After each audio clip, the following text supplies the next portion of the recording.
કરતા પણ એક મિનિટ હો મારે અહીંયા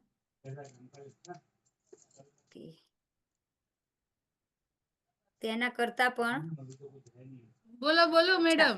એક મિનિટ મારે અહીંયા દેખાતું નથી. એક મિનિટ કઈ વાંધો નહીં, કઈ વાંધો સ્લાઇડ નહીં. પર હવે દેખાયું. ચાલો સરસ. દેખાયું ને? હા હવે અરે વાહ. દેખાયું. ચાલો. કંઈક આવી ઓકે ગયું. ઓકે. હા. તો જો આ થાઇરોઇડમાં કેવું હોય છે કે હોર્મોન્સ જે પેદા કરે ને ત્યારે એનું શરીર તેની કરવા જેવી જોઈએ ને તેની કરતા પણ વધારે શક્તિનો ઉપયોગ કરે છે. તો એને આ હાઇપરથાઇરોઇડ કહેવામાં આવે છે. તો જોઈ શકો છો કે જો આંખો એની બહાર આવી જાય છે, પછી એનું ગળામાં જે સૂજન થઈ જાય છે, ગળું આમ ફૂલી જાય છે. તો આ બાજુ બતાવી છે કે હેલ્ધી અને આ બાજુ હાઇપરથાઇરોઇડ વાળું બતાવ્યું છે ચિત્ર. તો જોઈ શકો છો કે આંખો બહાર આવી જાય છે અને અહીંયા ગળાની જે હોય ને એ બટરફ્લાય જેવું આપણે ગળું અહીંયા ફૂલી જતું હોય છે.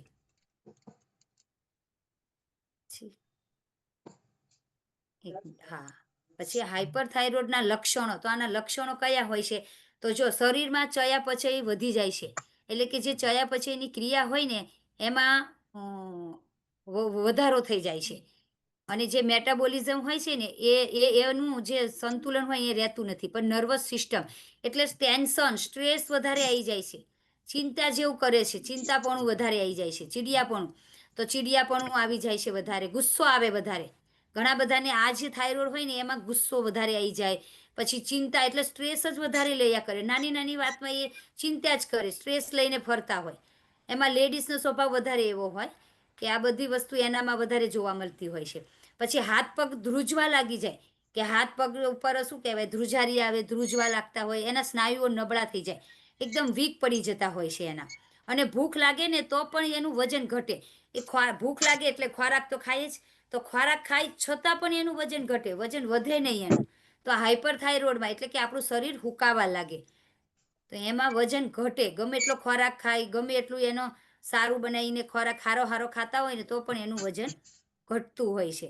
તો જો અહીંયા સાઈડ પર પણ બધું બતાવેલું છે એનું.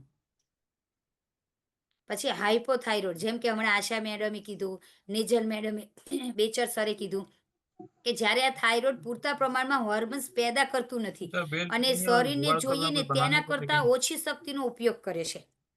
જ્યારે આ થાઇરોઇડ હોય ને હાઇપો, ત્યારે આ વસ્તુ થતી હોય છે કે શરીરને જે જોતી હોય છે ને એના કરતાં પણ ઓછી થાઇરોઇડ ગ્રંથિને શક્તિનો ઉપયોગ ઓછો કરતા હોય છે. એના લીધે આ તકલીફ થતી હોય છે. તો એમાં ઘણી બધી વાર સોજન આવી જાય ગળામાં, આંખો બહાર દેખાતી હોય છે. પછી હમણાં વાત કરી કે પગને એવું દુખતું હોય છે, પડતર થયા કરતું હોય, ગુસ્સો આવતો હોય.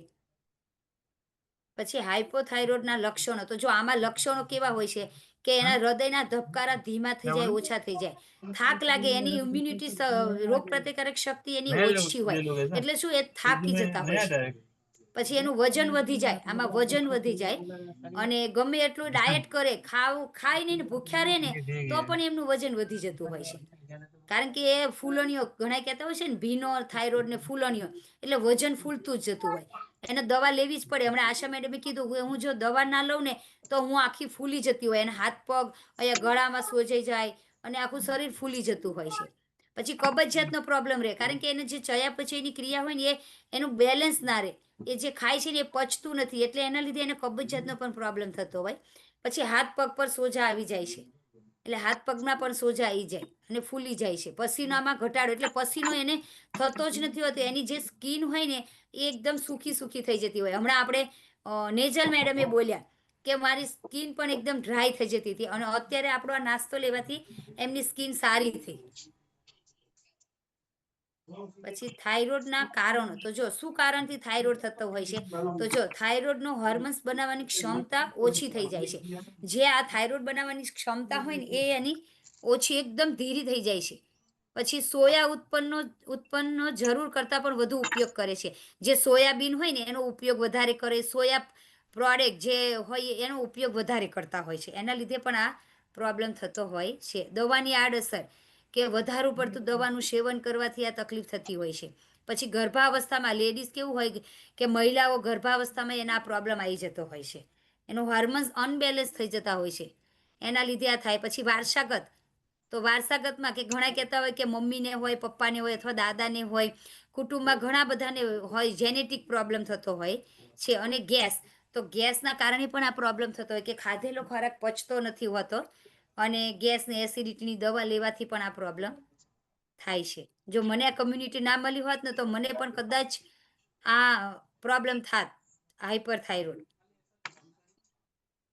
કારણ કે મને ગેસની તકલીફ હતી ને. જો તણાવભર્યું જીવન, તણાવભર્યું એટલે ટેન્શન, સ્ટ્રેસમાં રહે. પછી આ પિચ્યુટરી ગ્લેન્ડ એટલે કે જે આ એક માસ્ટર ગ્રંથિ છે અને જો એ આપણા થાઇરોઇડને કંટ્રોલમાં કરે છે અને જો એનું એ કંટ્રોલમાં કરે છે આપણા થાઇરોઇડને, થાઇરોઇડ ગ્રંથિને કંટ્રોલ કરે છે અને જો એ કંટ્રોલમાં ના રહે તો એનું શું કહેવાય હોર્મોન્સ અનબેલેન્સ થઈ જાય છે.